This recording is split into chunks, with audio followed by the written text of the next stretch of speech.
The current chaos is also very similar to what happened during the Arab Spring that happened in countries of West Asia and the latest anti-CAA protest in India. Bangladesh erupted into violent protest earlier this month. Following the violent protests, Bangladesh Supreme Court has reduced the job quota for Liberation War veterans relatives to just 5%. It has been no secret that the regime changers have wanted to topple the Sheikh Hasina government in Bangladesh. One cannot see all these events in isolation. High Court decision to reinstate a 30% government job quota for the descendants of those who fought in the 1971 War of Independence for Bangladesh. If we sit and connect the dots, we can answer who has the most to gain from the regime change operations in the Indian subcontinent. Bangladesh erupted into violent protest earlier this month, which has resulted in deaths of at least 130 people. These protests were triggered after a High Court decision to reinstate a 30% government job quota for the descendants of those who fought in the 1971 War of Independence for Bangladesh. The protesters, however, continued to support the quota for marginalized groups like women, ethnic minorities, and disabled. The violence first erupted in Dhaka University, where over 100 protesting students were injured. Subsequently, the violent protests spread to other universities in Bangladesh like Jahangirnagar University. The quota for relatives of 1971 Liberation War was suspended in 2018, but the same was reinstated by the High Court order last month. It was Sheikh Hasina's Awami League party under leadership of her father, Sheikh Mujibur Rahman, that led the 1971 war. Interestingly, Sheikh Mujibur Rahman also plunged into politics as a student leader towards the fag end of the British rule in pre-independence India.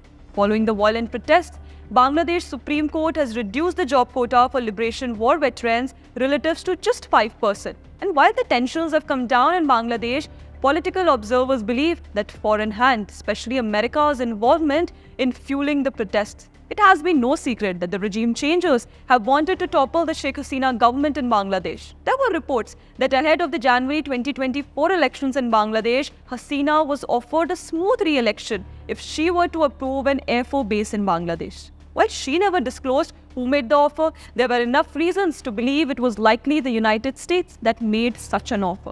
After all, the Western countries have been trying to intervene in the Bangladesh elections since as early as 2022. Time and again, the US as well as the European Union have condemned and expressed concern over violence in Bangladesh during the run-up to the elections. After all, America does like to instill democracy in countries it thinks could be of use to it. America too has never quite been in favor of the independence of Bangladesh. The US has also maintained better relations with the opposition Bangladesh Nationalist Party, that is the BNP, currently led by Khalida Zia, wife of Sheikh Mujibur Rahman's contemporary Zirar Rahman.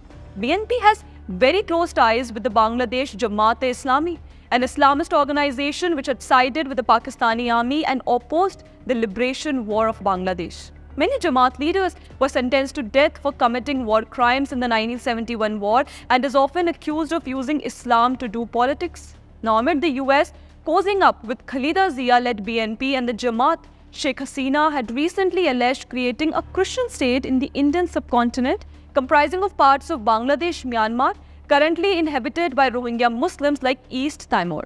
East Timor is a Southeast Asian country on the eastern side of island of Timor, which it shares with Indonesia, a Muslim-majority country. Indonesia had annexed East Timor in 1976. But in 2002, East Timor became a Christian-majority nation with the help of USD 500 million aid from the US. East Timor now houses US military bases, including an airfield. This proposal appears to be part of a broader strategy, where the global acceptance of Rohingyas is being leveraged to make them a strong ally for the United States. This is done so that Rohingyas can sing in the same tune when a Christian state is in the process of being carved in the Indian subcontinent, which is land devoid of any Christian state currently. The strong support for the Rohingyas has been reinstated by the recent release of a statement by the Office of the High Commissioner UN that India should end racial discrimination against Rohingyas, cease post-deportation and arbitrary detention. All these are directed towards an attempt of drawing Rohingya support universally. The current chaos is also very similar to what happened during the Arab Spring that happened in countries of West Asia and the latest anti-CAA protest in India. These protests started from social media and suddenly an umbrella organization came up, galvanized everybody, sidelined the prime or the core issue, and the government became the prime target. And even though every incident leads us to the invisible hands that try to disrupt the Indian elections this year, we might ask then what the role of the Jamaat-e-Islami in all these is. Let's not forget that the bigger powers, or more specifically the ecosystems who are trying best to bring about regime change in certain nations, are doing that by weaponizing anything that is anti-government. Few days back, it was the anti-India movement by the BNP. Now it is the Jamaat-e-Islami, just like it was in the Manipur unrest in India. The Biden government had been giving continuous aid to the opposition forces in Myanmar after he had signed the Burma Act into law, which calls to provide non-lethal assistance for Myanmar's ethnic armed organization. All this was done by the US under the garb of humanitarian intervention. The first tranche of aid under the Act reached anti-government forces this year. It has been objected by the ruling State Administration Council, which stated, according to the Voice of America, that the US is manipulating Myanmar to counter China's influence in the region. Similarly, America's ongoing support for the Kuki-Chin rebels in Manipur has significant security implications for the country. The rapid population growth of the Kuki-Chin tribes has dramatically altered the region's demographics, leading to intense conflict over resources between the majority Hindu Meiteis and the Christian Kuki-Chin tribals. Hence, one cannot see all these events in isolation.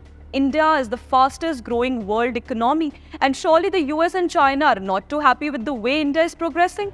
Pakistan, which is struggling to even survive, is on the brink of civil war and marred with Islamic radicalization beyond point of no return. Taliban-ruled Afghanistan is also struggling fighting Islamic radicalization. Similarly, Bangladesh is also caught with internal turmoil. India will be left with 3 neighboring countries with political instability. This obviously will slow down India's pace of becoming the world's 3rd largest economy. If we sit and connect the dots, we can answer who has the most to gain from the regime change operations in the Indian subcontinent.